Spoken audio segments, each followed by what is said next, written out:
Do you move money more often than you'd admit? Always sure it's the clever thing and quietly wishing afterward you'd just left it alone? You weren't restless and you weren't greedy.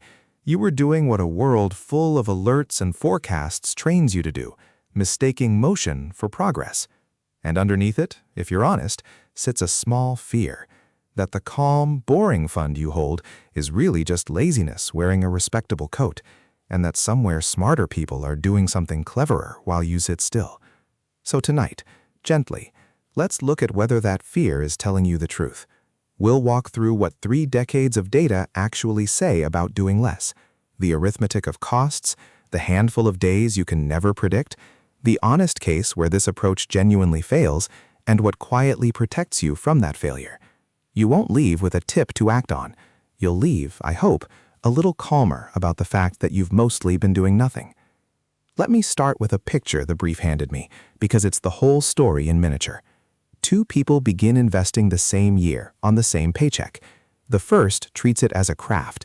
They check the portfolio every morning, read the forecasts over coffee, move money when the mood in the headlines turns, and rotate steadily toward whatever won last quarter. The second does something almost embarrassing in its simplicity. They pick one broad, low-cost fund that owns a little of nearly everything, set up an automatic transfer on payday, and, this is the strange part, mostly forget it exists. 30 years on, the tireless one is genuinely tired, and more often than not, behind. Behind not because the market cheated them, behind because of everything they did to it. Why does the boring one so reliably win? That's the question. Let's answer it in 5 chapters. Chapter 1. The tortoise nobody cheers for. Owning the entire market through a single, diversified, low-cost index fund is unglamorous by design. Nobody makes a documentary about it. There's no story to tell at dinner, no bold call that came good, no moment where you outsmarted anyone. And that absence of drama is not a weakness of the approach. It is quietly the source of its advantage. Here's the scoreboard that rarely makes the headlines because it's the opposite of exciting.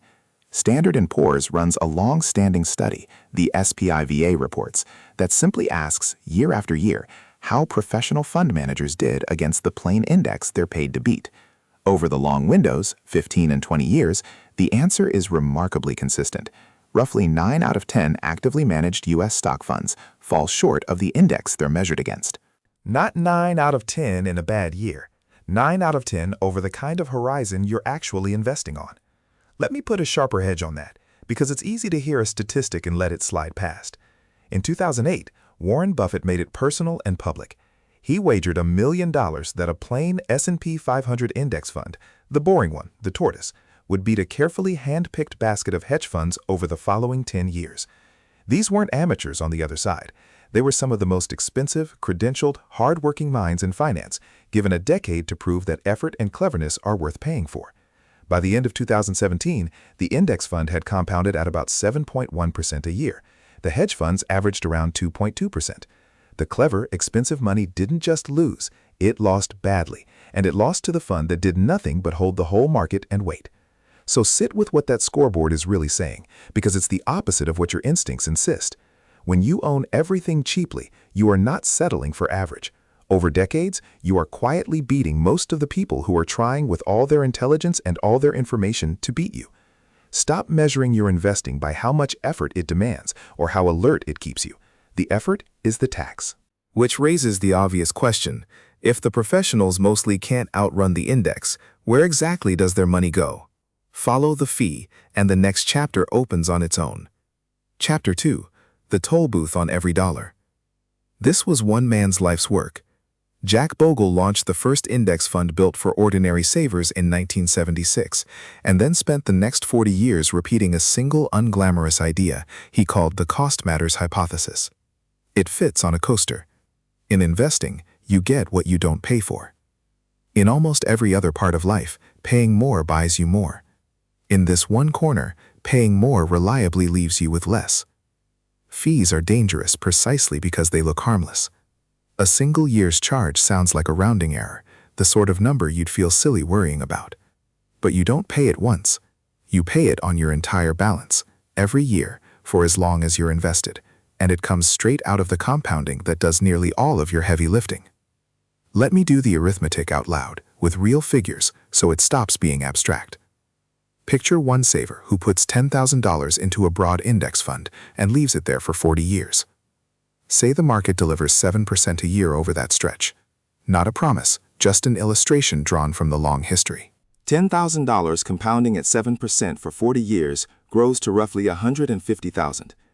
Now take an identical saver, same 10,000, same 40 years, same market, but they're paying 1.5% a year in fees instead of a small fraction of that. Their money effectively compounds at closer to 5.5%. And at 5.5%, that same 10,000 grows to about 87,000. Same market, same patience, same starting dollar. The difference is about $63,000, more than the amount they originally invested, and it went to the toll booth. They never saw a bill. No line item ever said, "We took 40% of your lifetime gain." It was simply skimmed, a thin slice of every dollar every single year, until the slices became most of the reward. Bogle had a phrase for what the fee payer surrenders: the tyranny of compounding costs. The same force that builds your wealth when it's working for you dismantles it just as patiently when it's working against you. There's a strange comfort buried in that. The market's return is not yours to control. It will do what it does, but the cost is. It's the one variable in this whole endeavor you can actually set, and once set, it's certain. So before you go hunting for a better return, subtract a worse fee. Mathematically, those are the same act, except one is a guess about the future and the other is money in your hand today. That toll gets paid whether markets rise or fall. But there's another cost, one you volunteer for, and it shows up only in the moments you're most sure you're being smart. Step out when it looks dangerous, step back when it feels safe. It sounds like the most sensible move of all. Chapter 3 is where that instinct meets the arithmetic. Chapter 3, the days you cannot predict. Here is the number that quietly demolishes the whole fantasy of getting in and out at the right moments. Firms like Fidelity and JP Morgan have run the same study many times, tracking an investor who stayed fully invested in the S&P 500 over long stretches. Take the 20 years ending in 2022. An investor who simply stayed put the entire time earned roughly 9.8% a year. An investor who did almost everything the same but happened to be out of the market for just the 10 single best days across those 2 decades earned about 5.6%, nearly half the result. Miss the best 20 or 30 days out of some 5,000 trading days, and a solid lifetime return collapses toward almost nothing. 10 days out of 20 years, that's the entire margin. And now, here's the cruel twist. The data keeps surfacing, the one that turns market timing from difficult into nearly impossible. A large share of those irreplaceable best days land within about 2 weeks of the very worst days. They're not scattered calmly across the calendar, waiting to be caught. They cluster inside the exact same frightening stretches, huddled right up against the crashes. You lived through the clearest example not long ago. In February and March of 2020, as the pandemic arrived, the market fell about 34% in a matter of weeks, one of the fastest collapses in its history. It was the kind of drop that makes selling feel not just reasonable, but responsible, like the one adult thing to do.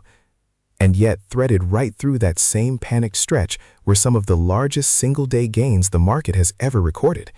The best days and the worst days were practically neighbors, sharing the same terrified weeks. By that summer, the whole fall had been recovered. Think about the trap that sets. To sell in that moment, you have to be reacting to fear. The market is falling, the news is dark, your stomach is in knots. But the rebound arrives inside that same fear, often days later, with no announcement and no all clear. So the investor who sold to feel safe was, statistically, standing at the bus stop at the precise moment the bus pulled away, watching it go, waiting for a clearer signal that, by design, never comes until the recovery is already spent. Give up the fantasy of stepping out before the storm and back in before the sun. It isn't a matter of needing more skill or better information. The best and worst days are stitched together so tightly that no one can reliably pull them apart. Since you can't separate them, the patient move, the only one the arithmetic actually rewards, is to simply be present for all of them, the terrible and the magnificent alike, because they tend to arrive holding hands. Now, I've spent 3 chapters making the case for staying invested and doing nothing. If I stopped here, I'd be selling you something, and this channel doesn't do that. So the next chapter is the one that argues against me, honestly, with real cases where patience alone was not enough. Chapter 4, When the Boring Path Betrays You. Let me be fair to the strongest objection and not flinch from it, because a case that can't survive its own counterargument isn't worth your trust. Buy and hold does not guarantee recovery on any timeline that fits a human life. History holds genuine cases where an investor waited, and the reward simply did not arrive in time.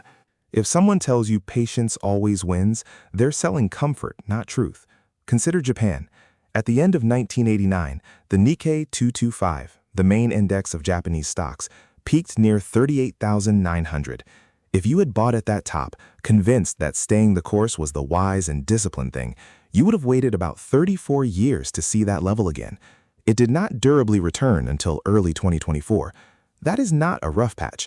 That is most of an investing lifetime spent underwater, a patience no plan could ask a person to keep. Or take the United States' own lost decade. From the start of 2000 through the end of 2009, across 10 full years spanning 2 brutal crashes, the S&P 500 delivered a total return that was roughly flat, arguably slightly negative once you account for the erosion of inflation. 10 years of showing up, staying invested, and ending close to where you began. And individual names give up the ghost entirely. General Electric was once the most valuable company in America, a stock widowers and pension funds held as a sure thing. It traded around $60 in 2000, ground lower for years, and in 2018 was removed from the Dow Jones average altogether. Citigroup shareholders who held through 2008 never saw their old highs again. For those investors, patience wasn't a virtue. It was a trap. So the objection is real. But look closely at what actually failed in each case, because the pattern is the whole lesson.